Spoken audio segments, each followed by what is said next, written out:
There were times where my own family was afraid of me. I mean, we're talking pills, cocaine, alcohol, anything under the sun. I didn't want to be here. I told my wife, I said, I'm done, I'm sorry. The entire weight of the world just came crashing down on me. Pain.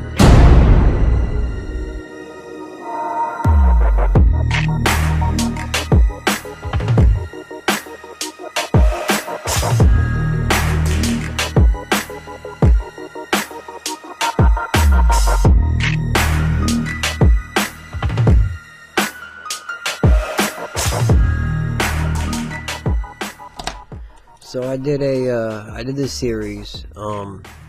We left off on chapter 4, part 1 and 2, and with part 3 coming up.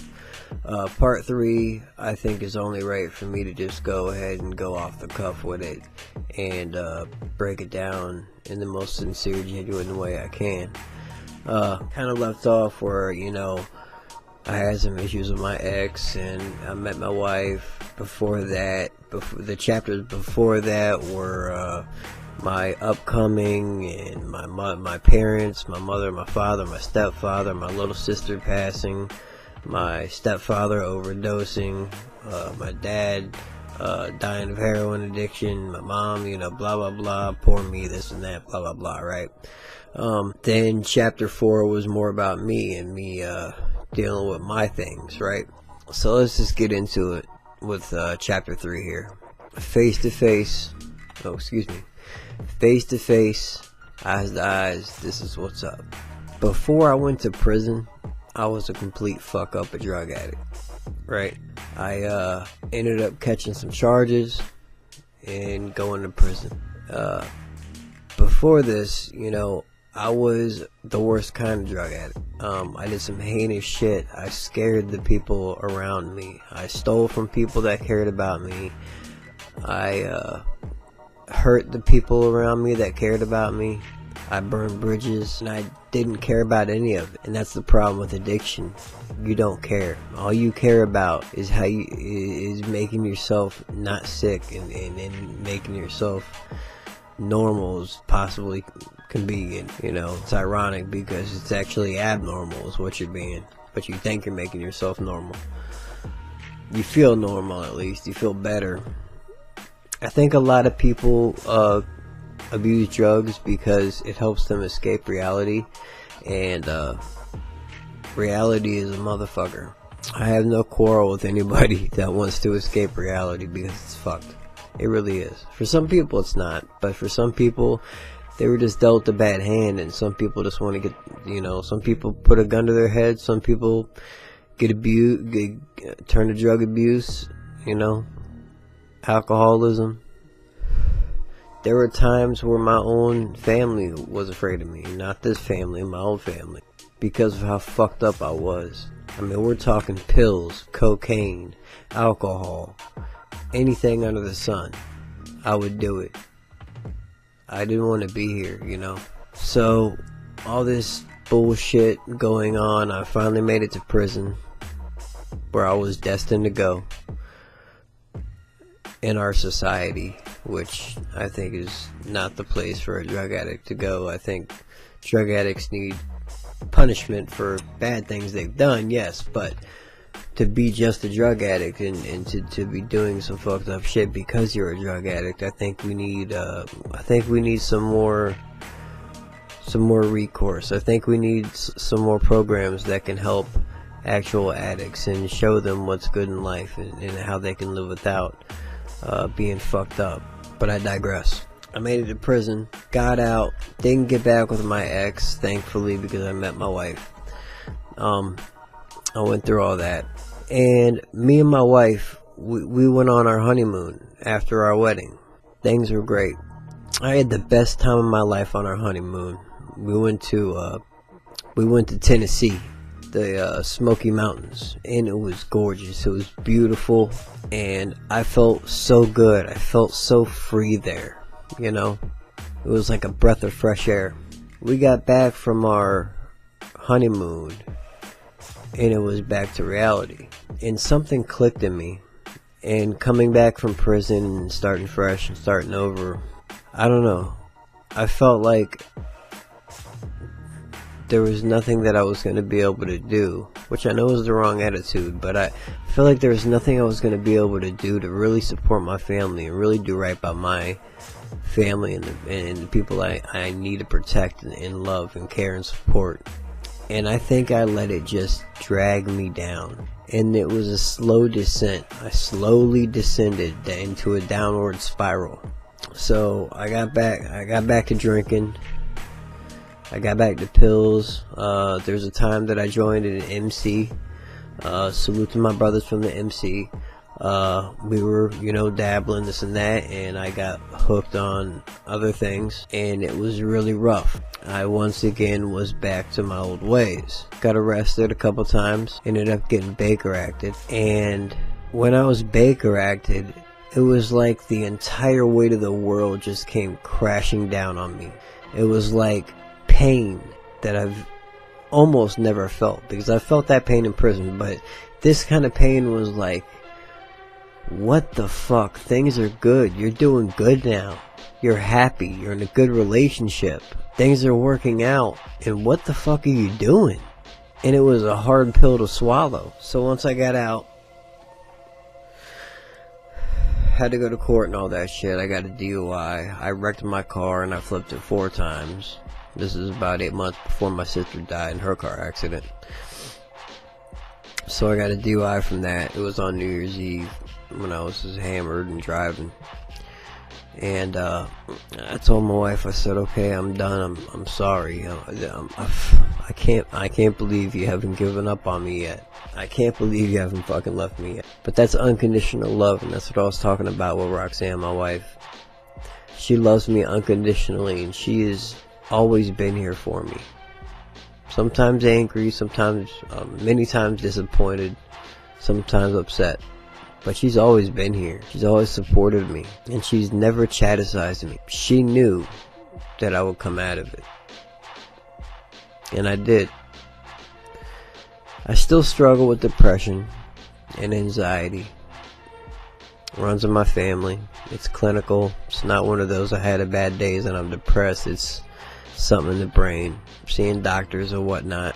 And, now I have to live with that guilt of all those times that I fucked up and did so wrong by my family and by my ex, my first 2 kids, my family now. I've done wrong by all of them, and I have to live with that guilt each and every day. And you're kicking a dead horse. I beat myself up worse than anybody else over this shit. Just pulling my hair out, beating the shit out of myself over this. It does no good. I'm my own worst critic. And I'm very analytical of my actions and my past actions. Things are getting better. My relationship with my wife is wonderful. My relationship with my stepkids are absolutely wonderful. They respect me. They love me, for as far as I know, at least. And my son, he's a good kid. He comes over and hangs out. He understands that his father has been through a lot in life.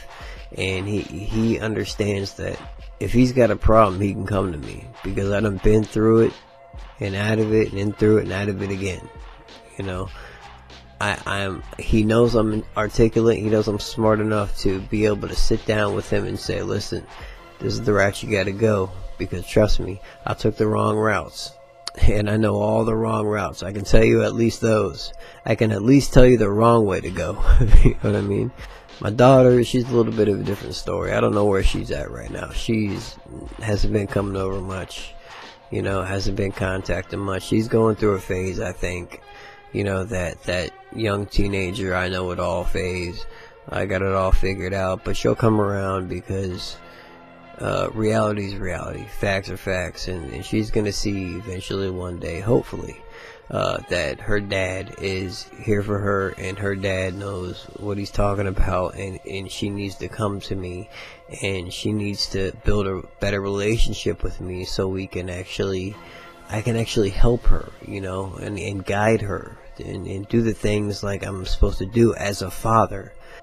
You have to be a guide. You have to be that force that tells them what path you took, the wrong path you took, the right path you took, That's what a parent's for. Get them been through life, and now you can explain everything. Now you can, not everything, but now you can explain, you know, the wrong ways and the right ways, you know, at least to a degree. You know, we're only parents and none of us are perfect.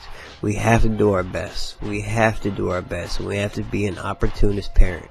And every opportunity that you get to provide some kind of to provide some kind of intervention and say, look, you know, this is the wrong way, this is the right way, this is what I've been through, you know, and this is what we have to do as parents. We have to be their guidance. We have to be the people that they depend on for information and love and direction. And you know, things are gonna come around, you know. Beyond that, things are doing well so far. It feels good.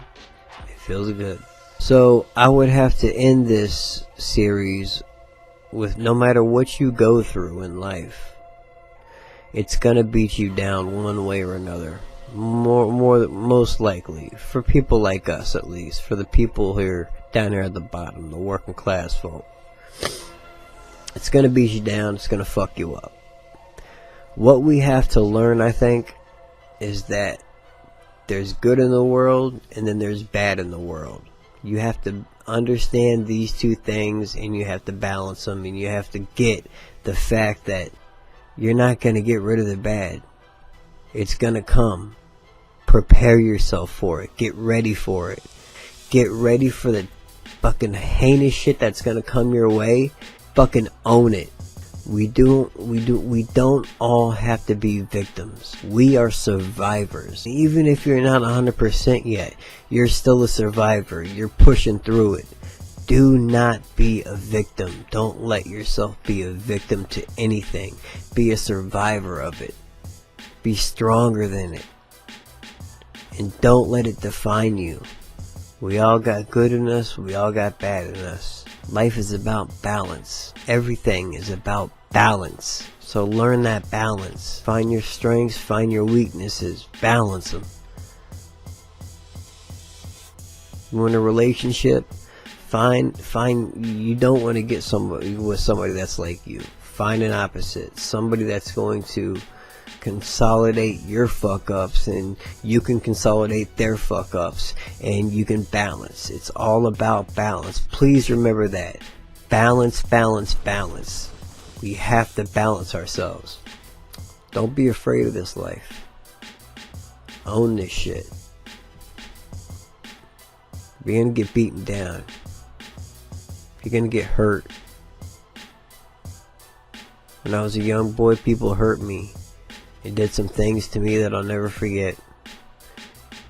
But I don't feel like a victim. I survived it. And fuck them. I usually don't wish this on anybody that motherfucking kicked rocks and fucking the way he treated me.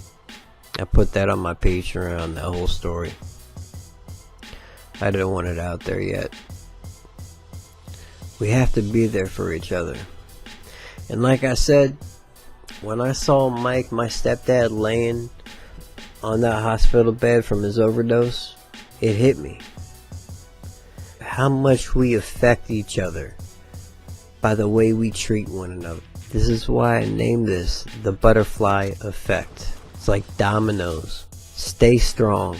Stay a survivor. Never be a victim, and stand up. You're gonna be alright. Much love to each and every one of y'all, and I appreciate y'all watching the series. Manic Asylum. Peace out, y'all. See, madness, as you know, is like gravity. All it takes is a little push.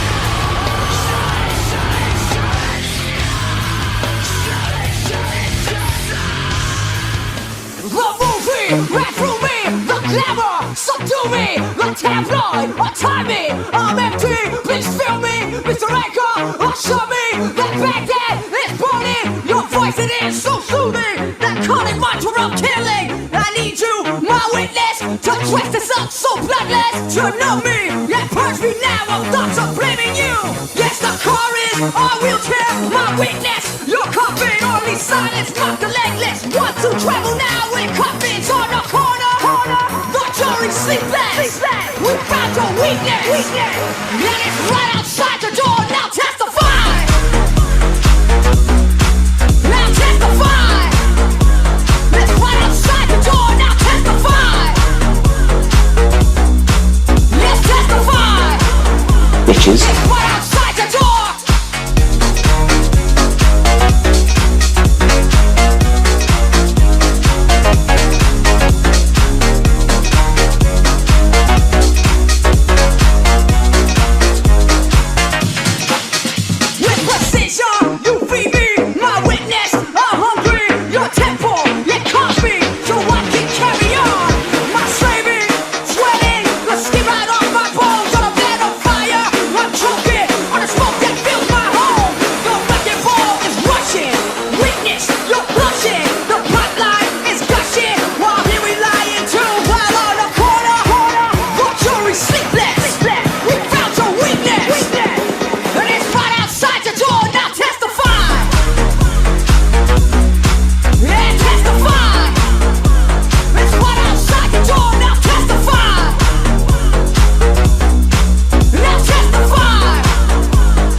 We should do this again sometime.